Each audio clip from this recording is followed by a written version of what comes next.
Hello everyone, what's up? Kamusta po kayong lahat? So last week na pag-usapan ng PBA Moto Club sa pangunguna ni Rico Meyerhofer, ni JJ Helterbrand at saka ni Jerwin Gaco, yung 8-time MVP ni Junmar Fajardo.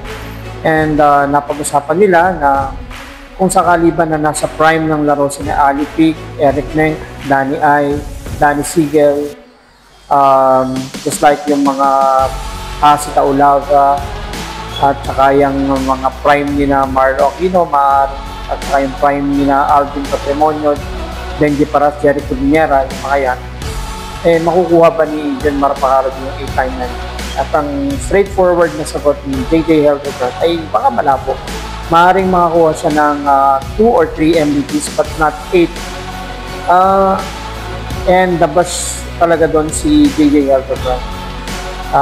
Siguro mga anti-Ginebra yung mga nagpas sa kanya or let's say ganito lang na. So dapat kasi is nire-respeto din nila yung opinion. Kasi ang opinion, we are entitled with our own opinion. So ito na nga lang yung dapat bida tayo, di ba? So tapos ibabash pa tayo. And at the same time, wala namang mali sa opinion. So it's just like my point kasi si JJ Helterbrand.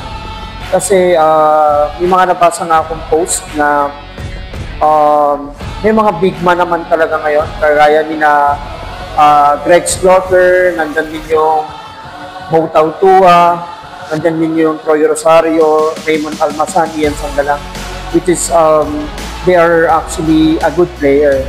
Pero ang pinag-uusapan is hindi yung kasing tigas ng mga player before na talagang nakikipagpatayan sa bola. So, again, this is actually ang point ni JJ Helterbrand.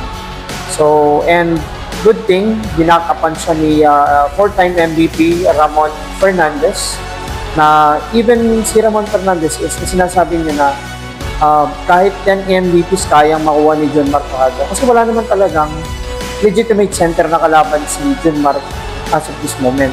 Si Greg Slaughter, wala na sa PBA. At the same time, si Christian Stan Hardinger, hindi naman central laro niyan, mga power forward yan, sina Japet, power forward ng laro. So talagang wala siyang kamatch.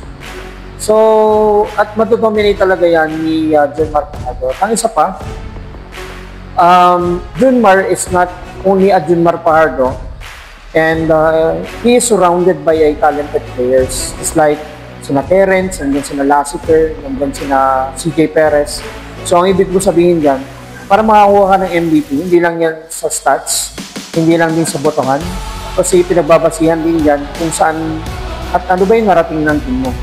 And most of the time, nakakarating talaga sa semis at sa playoff or even finals at sa champion pa yung San Miguel kasi malakas yung team ng San Miguel. So, unlike kung ikaw ay magaling ng player pero hindi mo nadadala sa championship ang team mo, so most likely hindi ka rin magiging MVP. So isa yun sa mga pinag-uusapan. At sana maging eye-opener na rin ko sa PBA. At sana hindi lang puro Junmar yung nakikita nila. Nakakaawa rin kasi yung ibang players. Isa sa mga nakakaawang players na nakita ko si Jason Castro at saka si Nelson Asaytono, yun yung mga players, si Danny Sigel. They are talented pero nadadaan nga lang sa botohan. Katulad ng mga likes ni Asaytono na talagang sobrang deserving siyang manalo ng kahit at least 1 MVP. Dapat nga 2 or 3 MVPs meron si Asaytono, kaya lang hindi siya nabiyayaan ng MVP. And at the same time, Danny Sigel, diba?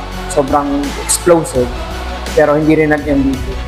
And lalo na yung painful kay Jason Castro. Bakit? Kasi si Jason Castro, tinuturing nga natin na best point guard in Asia.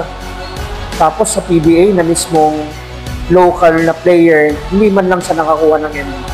Meron akong naaalala na dapat MVP si Jason Castro. Kaya lang binigay pa rin nila kay Junmar. So which is, hindi naman natin dinidiscredit yung mga nagawa ni Junmar Fajardo. Which sobrang galing. At sabi nga ni JJ Helterbrand, siya na yung greatest of all time na player ng PBA. Imagine 8-time MVP. Wala na halos sa ngayon walang makakapantay doon. Yung kung makakuha ka nga ng isang MVP is napakahirap. What more yung 8, diba? So ang point ko lang is dapat na ibigay din ang isa man lang sa MVP kay Jason Castro. Kasi deserving yung tao. Kita nyo naman yung pagiging consistent, best player of the conference. At the same time, hindi naman nagkakalayo yung stats nila. Siguro sa botohan lang nagkataon. Pero yun nga dapat, hindi naman pampalupag loob, kundi dapat deserving si Jason Castro ng mag-MVP. So, yun yun. Pero, going back to the topic, kung makukuha din ni Junmar yung 8-time MVP. So, ang tingin ko ay mukhang hindi rin. Kasi lalo na yung Asi Taulava. Kung nakita niyo yung bilis, yung galing ni Asi Taulava, yung prime ni Asi Taulava, saka yung Eric Meng, yung lalo na nasa Tanduay si Eric Meng, sobrang lakas. Kakaiba yung mga player. Mga Dennis Espino, yan, matitibay yung mga, at the same time, Daniel Ildefonso, diba? So, paano makakuha ng MVP si Junmar Fajardo kung nandun siya, naglalaro siya behind kay Danny Ay. So, diba, magiging magkakampi sila kasi pareho sila sa San Miguel. So, mangyayari nun, di ba bago naman na-trade si Danny Ay sa papuntang Meralco yata yun. Nasa San Miguel siya. Pero siya pa rin yung nagbigay ng tip para makakuha ng MVP at maging consistent si Junmar. Pero of course, hindi natin talaga masisisi si Junmar kasi ito yung luxury niya eh. Kumbaga, naglalaro siya sa era na siya lang yung big man. Halos siya yung dominating big man. And hindi nga talaga masisisi si Junmar. Pero ang masasabi lang natin is para lang yung debate ng Jordan over LeBron. Parehas silang greatest, pero makakaiba sila ng era. So Jordan is kung maglalaro siya sa era ni LeBron, hindi natin alam kung ano nangyayari, or vice versa kung si LeBron na maglalaro sa era ni Jordan. Para din niyang si Junmar Fajardo. Kung maglalaro siya sa era ng 90s, baka mahirapan siya. At yung mga 90s naman, kung maglalaro sa era na ngayon, baka rin mahirapan. So, hindi natin yan. So, kailangan lang natin respect.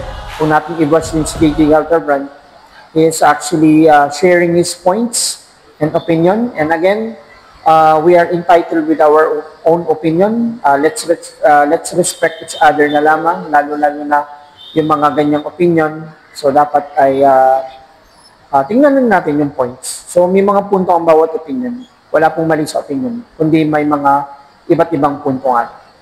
So, anyways, yun lang. Ito ulit si Erwin, ang pambansang Batang Kalye ng Pilipinas. Welcome to Batang Kalye's Point of View. Bye-bye!